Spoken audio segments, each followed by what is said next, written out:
Guys, kwanza kabisa nipende kuomba radhi kwa watu ambao walicomment kwenye posti zangu zilizopita maneno linki na nini, alafu hawakutumiwa linki kwenye DM zao. Bahati mbaya nilikuwa sija activate automations, kwa hiyo kuna hiyo changamoto kidogo, lakini niko sasa hivi nafanyia kazi kurekebisha hilo swala.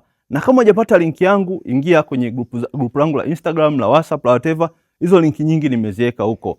Kwenye issue ya pili leo bwana, hii video nimeshoot kwa ajili ya watu ambao wanaposti comment negative. Waga nyingi na zijibu, nyingine na zikwepa kwa sababu najua tu wanapotezaga muda mara nyingi. But kuna moja ya comment ambayo kidogo iliweka kichwa changu, sito posti huyo mtu hapa maana kidogo nitampa kwa umaarufu, lakini alisema kwamba hizi kazi za online huwezi kuwa tajiri, huwezi kuwa milionea, huwezi kuwa nini.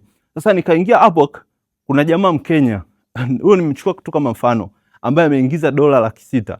Narudia tena $600,000 kwa kufanya kazi tu kwenye jukwaa hili moja tu la Upwork, ambao $600,000 kibongo kiconvert ni sawa sawa na bilioni 1.5, maana yake bilioni 1 na milioni 500. Hiyo 500 ile ukipewa mwenyewe tu inakutosha kusurvive, ambao kiuhalisia hapo ni kama miaka 15 hivi mfululizo huyo jamaa amekuwa akiingiza milioni 100 kila mwaka. Kwa hiyo ndugu zanguni, tuache ushamba. Mkiwa mnapewa madini kama haya, fanya research yako, angalia, acha kubwabwaja hovyo.